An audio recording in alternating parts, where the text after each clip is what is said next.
मुंह मेरा वो बंदा तेरा कसूरी है या मौला आखिर फिर भी ये मालिक तू मेरा तो फिर मंगल जाते ने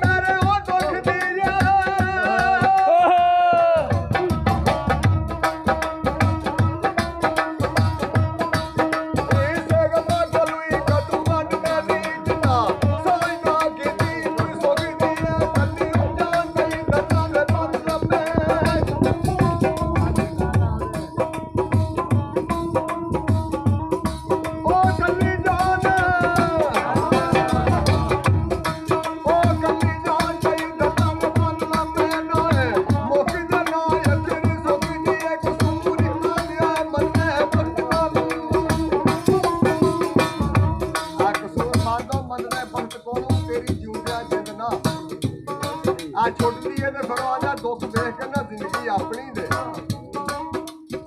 करा कि हुण मर नहीं जान हुंदा पूरा अफसोस मैनूं लिखे अपने ते बाहर किस्मत तो सुख नहीं जे बाण हुंदा ए डाडा नेर गबार एक वरान गई है तू सुखिया भी बच नहीं जान हुंदा ओ रहिंदी चुप भी नहीं कसूर मांदो नहीं रो के भी याद सनान हुंदा ते फिर बोलदे